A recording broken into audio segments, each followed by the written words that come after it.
அப்பா! இந்த பனி இவ்வளோ தான் பெய்யுதுன்னு இல்ல. எவ்வளோ பனி பெய்யுது! ஊட்டியில இருக்கிற மாரியே இருக்குது. இதில வேற இந்த பனியில காலையில எழுந்து எழுந்து எனக்கு ஒரே தலைவலி தாங்க முடியல. முதல்ல சூடா ஒரு காப்பி நல்லா கொதிக்க வச்சு குடிச்சா தான் எனக்கு இந்த தலைவலியே போகும். முதல்ல காப்பி தூள் இருக்கான்னு பார்ப்போம். அப்புறம் காப்பி குடிக்கிறத பத்தி யோசிப்போம். அட!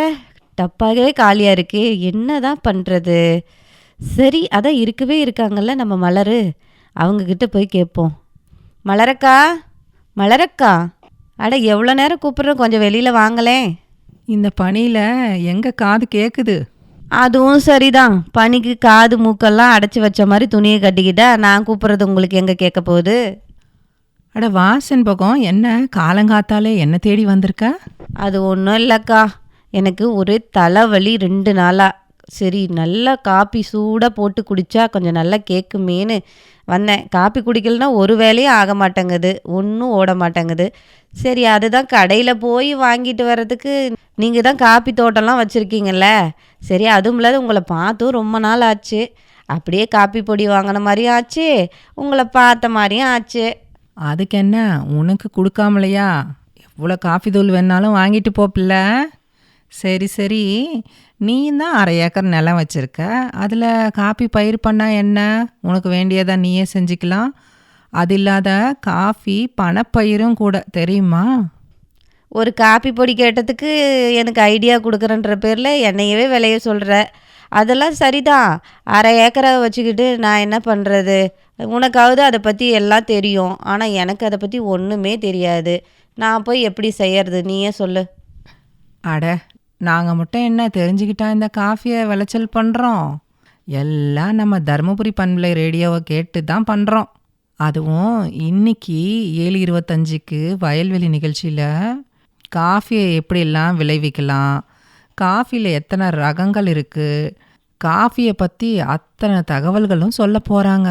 அப்படியாக்கா சொல்கிறீங்க? அப்போ முதல்ல நீங்கள் காப்பி பொடியை கொடுங்க, நான் போய் காப்பியை போட்டு சூடாக குடிச்சிக்கிட்டே அதை கேட்டுட்டு வரேன். சரிக்கா, அப்போ நான் உடனே போயிட்டு காப்பியோட பண்பலையும் கேட்குறேன். வயல்வெளி இன்றைய நிகழ்ச்சியில் மணமணக்கும் காஃபி சாகுபடி வாய்ப்புகள், காஃபி வாரிய தென்மண்டல இணை இயக்குனர் டாக்டர் கருத்தமணி அவர்களுடன் நேர்முகம் கேட்கலாம். உடன் உரையாடுகிறார் எஸ். கோபாலகிருஷ்ணன்.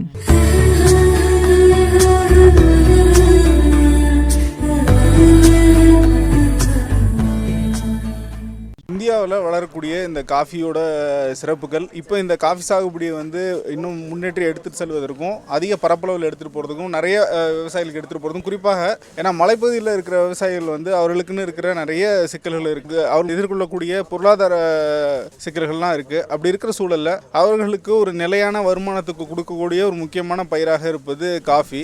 இந்த காஃபியை இப்போ தொடர்ச்சியாக இப்போ இருக்கிற விவசாயிகள் மட்டும் இல்லாமல் புதிய பகுதிகளுக்கும் புதிய விவசாயிகளுக்கும் அவங்க மலைவாழ் மக்களோட வாழ்க்கை மேம்படுற மாதிரி எடுத்துகிட்டு போகிறதுக்காக இந்திய அரசாங்கத்தோட காஃபி வாரியம் செயல்பட்டு இருக்கு. அந்த வகையில் நம்ம தென்மண்டலத்தில் காஃபி வாரியம் என்னென்ன மாதிரியான செயல்பாடுகளில் ஈடுபட்டு இருக்கு, காஃபி வாரியத்தின் மூலமாக விவசாயிகள் எப்படிலாம் பயன்படுறாங்க, காஃபி வாரியத்தில் குறிப்பாக இந்த மலைவாழ் மக்களோட வாழ்க்கை மேம்படுவதற்கு என்ன மாதிரியான முயற்சிகள்லாம் நீங்கள் எடுக்கிறீங்க சார்? நாங்கள் இந்திய காஃபி வாரியம், எங்களுடைய காஃபி வாரியமும் எங்களுடைய ஆராய்ச்சியும் பார்த்திங்கன்னா 1925 ஸ்டார்ட் பண்ணது.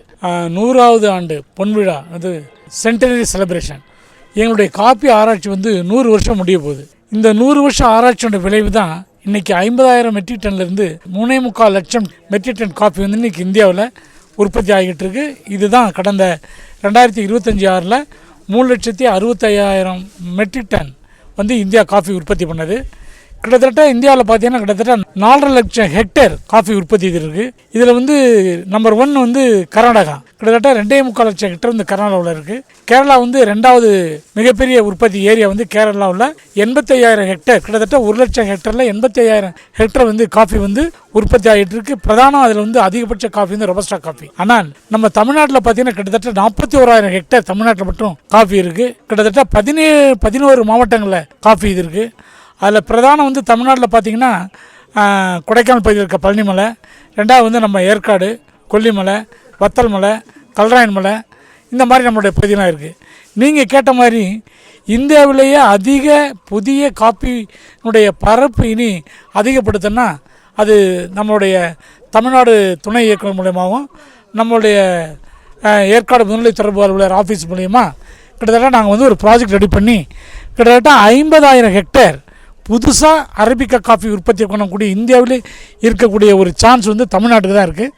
அதுலேயும் பார்த்திங்கன்னா கல்ராயன் மலை, திருவண்ணாமலையில் ஜவாது ஹில்ஸு, இந்த மாதிரி கொல்லிமலை, இந்த பகுதியில் வந்து புதியதாக அடுத்த வர ஆண்டுகளுக்கு வந்து புதிய எக்ஸ்பேன்ஷனுங்கிறது தமிழ்நாட்டில் மட்டும்தான் கிட்டத்தட்ட 50,000 ஹெக்டேர் இருக்குது. இப்போ இதில் காஃபியை பொறுத்த வரைக்கும் ஆராய்ச்சிகள் என்ன மாதிரியான ஆராய்ச்சிகள் காஃபி வாரியத்தில் செய்யப்படுதுங்க? கிட்டத்தட்ட எங்களுடைய இதுவரை கடந்த 100 வருஷத்தில் காப்பினுடைய ஆராய்ச்சியில் பார்த்தீங்கன்னா கிட்டத்தட்ட 12-13 ரகம் காஃபி ரிலீஸ் பண்ணியிருக்கிற ரகம். அதில் வந்து ரொபஸ்டா காஃபியாக 3 ரகம், மற்றெல்லாம் அரபிக்கா காஃபினுடைய ரகம். கிட்டத்தட்ட 1980 பார்த்தீங்கன்னா காவேரிங்கிற காஃபி வந்து காவேரி கோல்டு, காவேரி தங்கமாக இருந்தது. அதுக்கு பிறகு அதனுடைய இலைத்துறையினுடைய தாக்கத்தினாலையும் வெள்ளை தண்டுதுரப்பனுடைய தாக்கத்தினாலும் அந்த ரகம் வந்து என்ன அதிக உற்பத்தி கொடுத்தாலும் பூச்சியும் நோயும் தாங்க முடியாதனால அந்த ரகம் இதாகி அதுக்கு முன்பு 2018 HDT வில்லா சார்ஜின்னு 2 கிராஸ் பண்ணி சந்திரகிரிங்கிற ஒரு வெரைட்டி 2018 ரிலீஸ் பண்ணது. அந்த வெரைட்டி வந்து மிக அதிக அளவில் தமிழ்நாட்டில் ரொம்ப பிரமாதமாக சந்திரகிரி ரகமும் செலெக்ஷன் 9 5B இதுதான் ரொம்ப அதிகமாக பண்ணிகிட்ருக்கு. இப்போ ஆராய்ச்சி லேட்டஸ்ட்டாக என்ன பண்ணியிருக்குன்னா இந்த 100வது ரிசர்ச் 100 இயர்ஸ் செலிப்ரேஷன் அப்போ காஃபி போர்டு வந்து அரபிக்கா ரகத்தில் 2 ரகம் ரிலீஸ் பண்ண போகுது. ஒரு ரகம் வந்து காப்பினுடைய வெள்ளை தண்டு துளைப்பான் நோய் எதிர்ப்பதற்காக ஒரு இது விளைச்சலுடைய கடுமைப்படுத்துறதுக்காக 2 அரபிக்கா ரகங்கள் புதியதாக ரிலீஸ் பண்ண போகிறோம். அது வந்து வர டிசம்பர் 20, 21, 22 நம்மளுடைய மத்திய காப்பி ஆராய்ச்சி நிலையம் பாலகன்னு இருக்குது, அங்கே ரிலீஸ் பண்ண போகிறோம். இது வந்து லேட்டஸ்ட்டு ரிசர்ச்சு. அது மாத்திரம் இல்லாமல் காஃபி போர்டே பேட்டர்ன் பண்ண ஒரு சில உரங்கள், ஃபெர்டிலைசர், அதுக்கப்புறம் பேட்டர்ன் பண்ண ஒரு சில தண்டு துளைப்பான், அப்புறம் புதிய டெக்னாலஜிலாம் 2-3 டெக்னாலஜி இப்போ வந்து ரிலீஸ் பண்ண போகிறோம். இந்த 100வது ஆராய்ச்சியுடைய செலிப்ரேஷனில் இதனுடைய உரங்களுக்காகவும் அப்புறம் டியூப்பில் மாத்திர அளவுக்கு எப்படி பூஞ்சானெலாம் கட்டுப்படுத்துறதுக்கும் புதிய சீட் எப்படியெல்லாம் பண்ணுறோம் அப்படிங்கிறதுக்காகவும் ரகம் இந்த மாதிரி வந்து ஆராய்ச்சி வந்து ரகங்கள்லாம் ரிலீஸ் பண்ணுறதுக்கான ஏற்பாடு பண்ணிகிட்ருக்கோம். ரெண்டாவது பார்த்தீங்கன்னா இப்போ லேட்டஸ்ட்டாக வரப்போகிற ரிசர்ச்னா எதிர்காலத்தில் அடுத்த 20-40 ஆண்டுகளில் காப்பி எப்படி மேனேஜ் பண்ணணும்னா கண்டிப்பாக நீர் மேலாண்மை சார், இரிகேஷனும் சோலையும் நிழலும் மண்ணினுடைய வளர்ச்சி இதை பாதுகாத்து தண்ணியினுடைய பராமரிப்பு கொடுத்தால் மட்டும்தான் காஃபியினுடைய விளைச்சல் கூடுபடுத்தணும். அதாவது காஃபிக்கு வந்து பிரதான 2ங்க. ஒன்று வந்து பிளாசம் ஷவர், அதாவது நனைச்சி கொடுத்தா மார்ச் ஏப்ரல் மாதத்தில் பூ எடுக்கணும். அந்த பூ எடுத்து கொடுக்குறான நினச்சி கொடுத்தோம்னா பிளாசம் ஷவர் கிடைக்கணும். ரெண்டாவது வந்து பூ எடுத்த உடனே 10 நாளில் வந்து பூ மடிதலுக்கு மழை வேணும். இந்த பிளாசம் ஷவருங்கிறது பார்த்தீங்கன்னா 1 இன்ச் மழை இருக்கணும். 1 இன்ச்சுங்கிறதுங்க 1 லட்சம் லிட்டர் தண்ணி கிடைக்கணும்.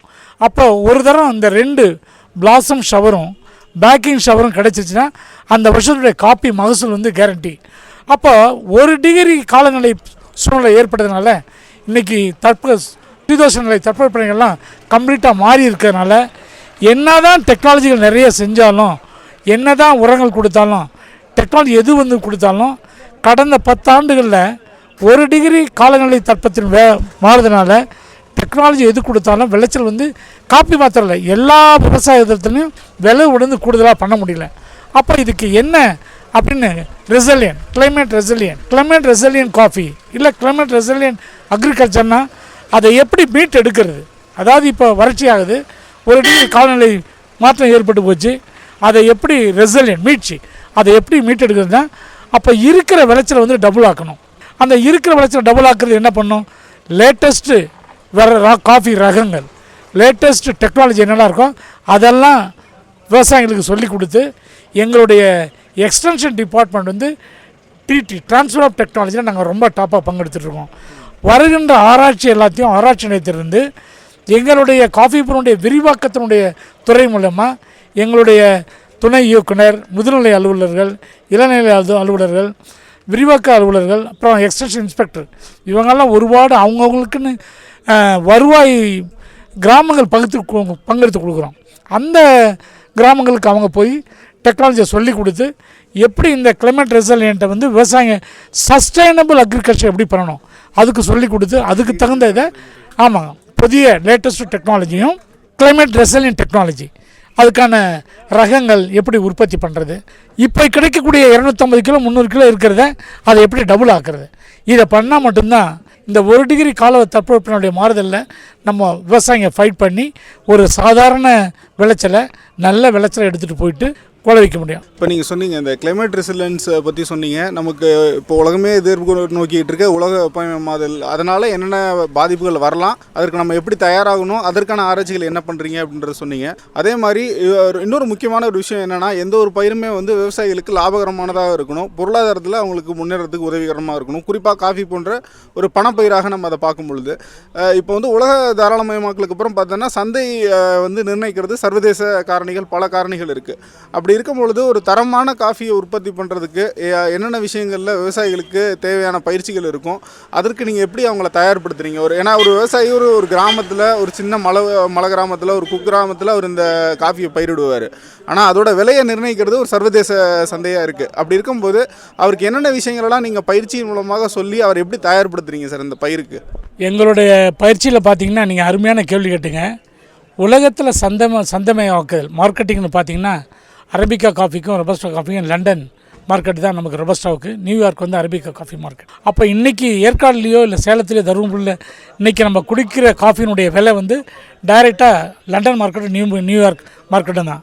அப்போ நாங்கள் வந்து இப்போ பிரதானம் என்ன பண்ணுறோன்னா, காஃபி சம்மந்தப்பட்ட மதிப்பு கூடுதலுக்கு அவங்களுக்கு ட்ரைனிங் கொடுக்குறோம். Value addition coffee, high elevation coffee, high ground coffee, speciality coffee.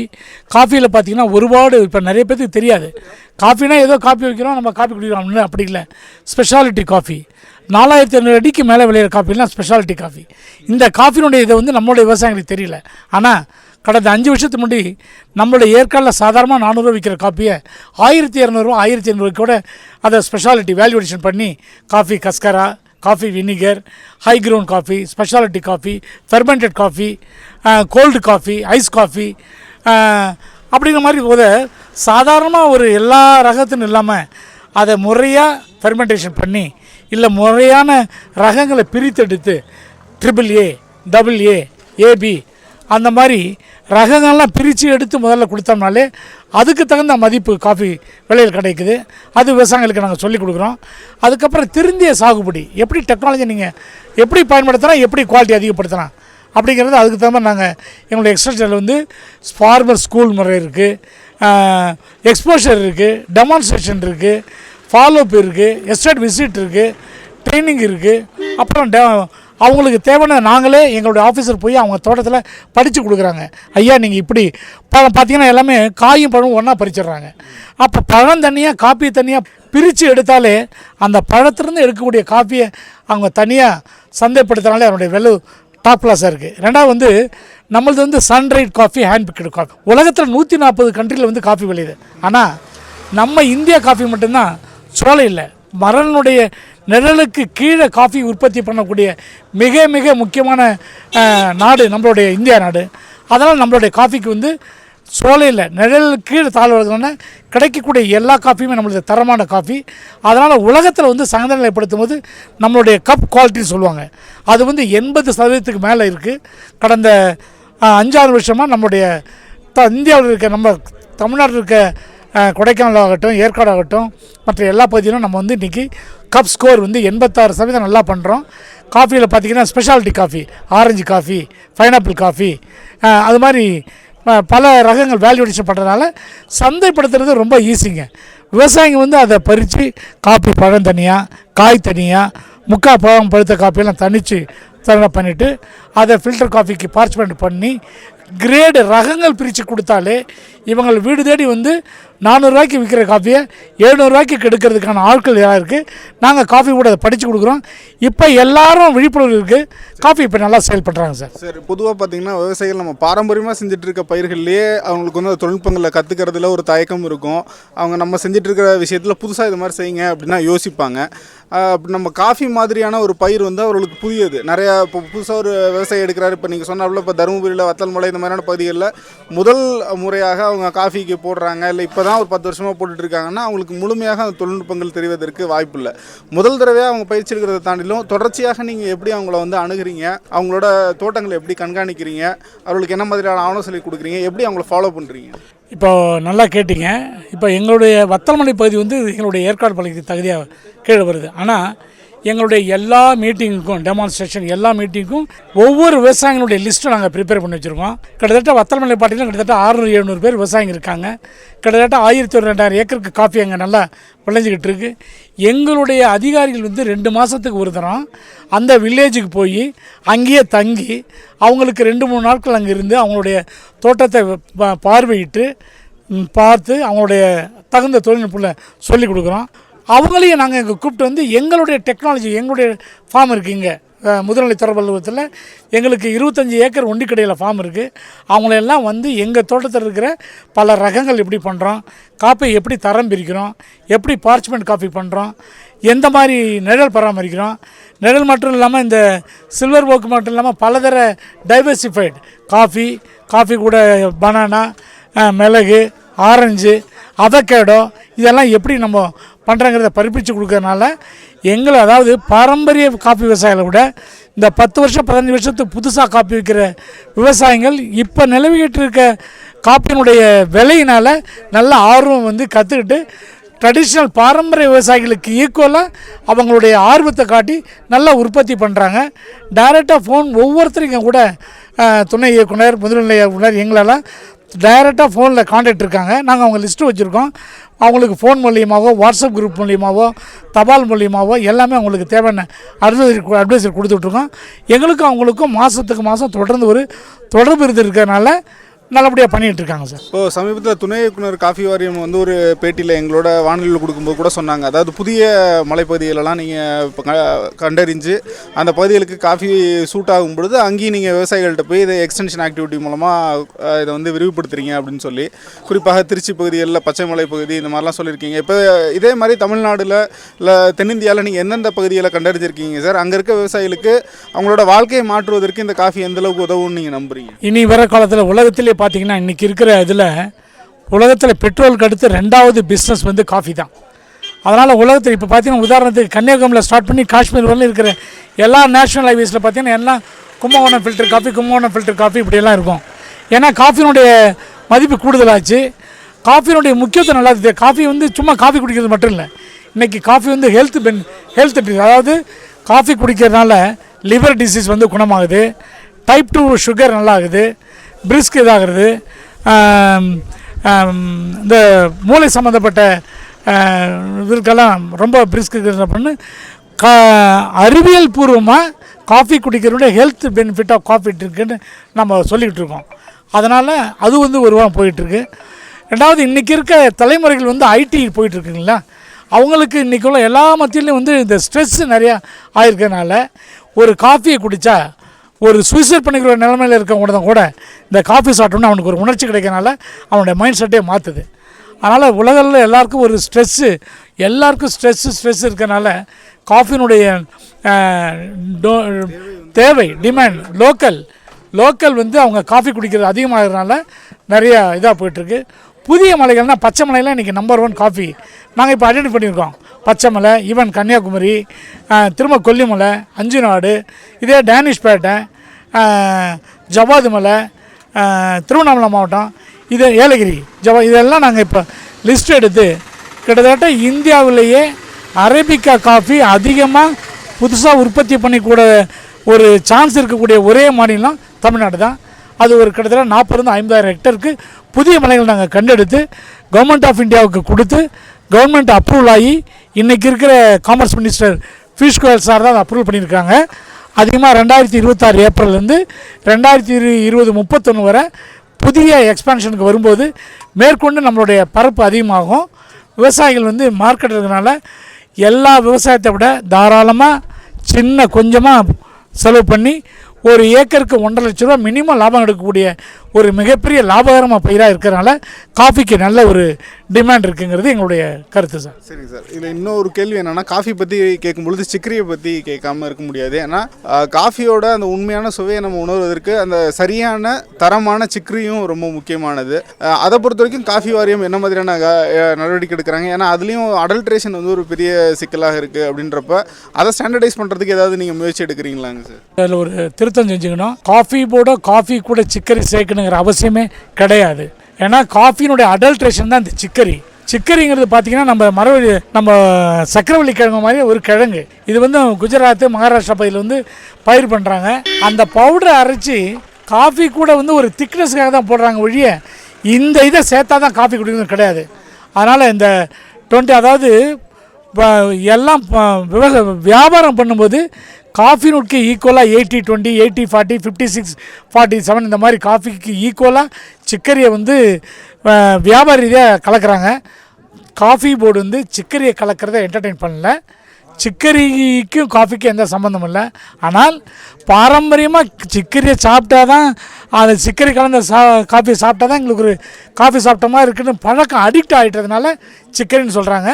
Coffee board சிக்கரியை வந்து ரெக்கமெண்ட் பண்ணல. ஏன்னா ஒரு 100 கிராமில் 56 கிராம் காஃபி, 46 கிராம் சிக்கரின்னா அந்த 46 கிராம் சிக்கரி இருக்கும்போது ஒரு எத்தனையோ லட்சம் கோடிக்கணக்கான கப்பு இருக்கும்போது காஃபி விவசாயிகளுடைய காஃபி பாதிக்கப்படுது.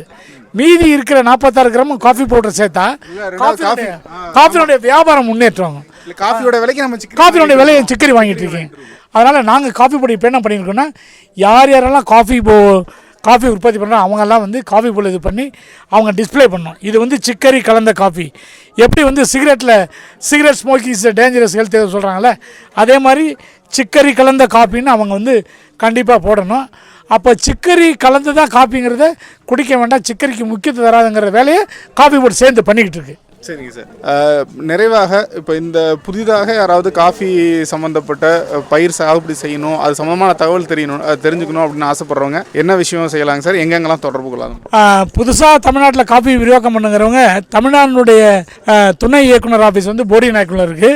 அந்த துணை இயக்குனர் வந்து டாக்டர் தங்கராஜன் இருக்கார். அவருடைய நம்பர் 9422249450.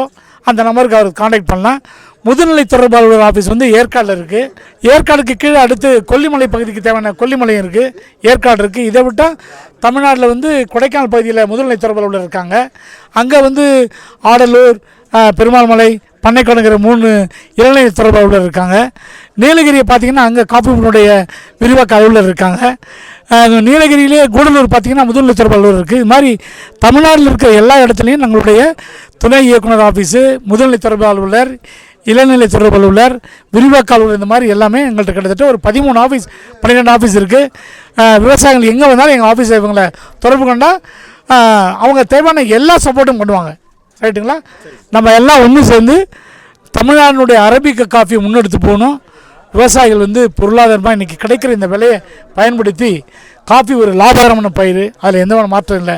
ஆனால் காஃபிக்கு வந்து பிளாசம் ஷவர், பேக்கிங் ஷவர் இதெல்லாம் வர காலங்களில் வந்து நினச்சி கொடுத்து, அதாவது இரிகேஷன் கொடுத்து காஃபியினுடைய கேரண்டி விளைச்சல் போடும்போது விவசாயிகளுடைய பொருளாதாரம் மற்ற எல்லா காஃபியும் காஃபி சார்ந்த பயிரும் விட காஃபி மட்டுமே ஒரு லாபமான பயிர்.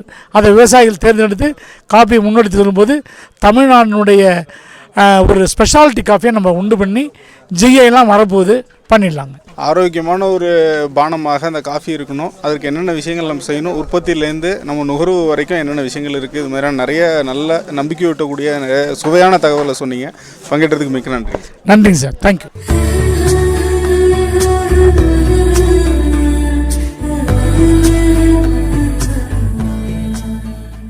நேயர்கள் இதுவரை கேட்டது வயல்வெளி.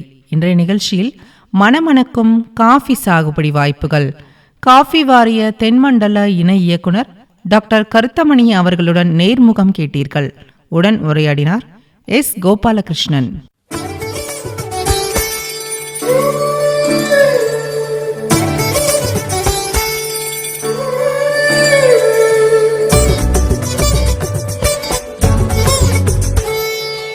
என்ன செண்பகம், கேட்டியா? ஆமாம் மலரக்கா, எவ்வளோ தெளிவாக சொன்னாங்க. எனக்கு அதை கேட்டதுமே உனக்கு போட்டியா நானுமே வந்து காப்பி பயிரிடலான்னு முடிவு பண்ணிட்டேன். எவ்வளோ அழகாக வந்து காப்பி எப்படிலாம் பயிரிடலாம், என்னென்ன ரகம் இருக்குது, அது எங்கெங்கெல்லாம் வந்து நம்ம பணப்பயிராக வந்து ஏற்றுமதி பண்ணலாம், இந்த மாதிரிலாம் தெளிவாக சொன்னாங்கக்கா. அது மட்டும் இல்லை, நம்ம வந்து போய் எங்கேயும் தேடி அலைய வேண்டாம், அதுலேயே ஃபோன் நம்பர்லாம் சொன்னாங்க தெரியுமா? சரி சரி, ரொம்ப தெளிவாக கேட்டிருக்க போல. உடனே வேலையை ஆரம்பிச்சிட வேண்டியது தானே. கண்டிப்பாக்கா. இனிமே வந்து காப்பி பொடின்னுலாம் உன்கிட்ட வரமாட்டேன், ஆனால் உன்னை பார்க்க கண்டிப்பாக வருவேன்.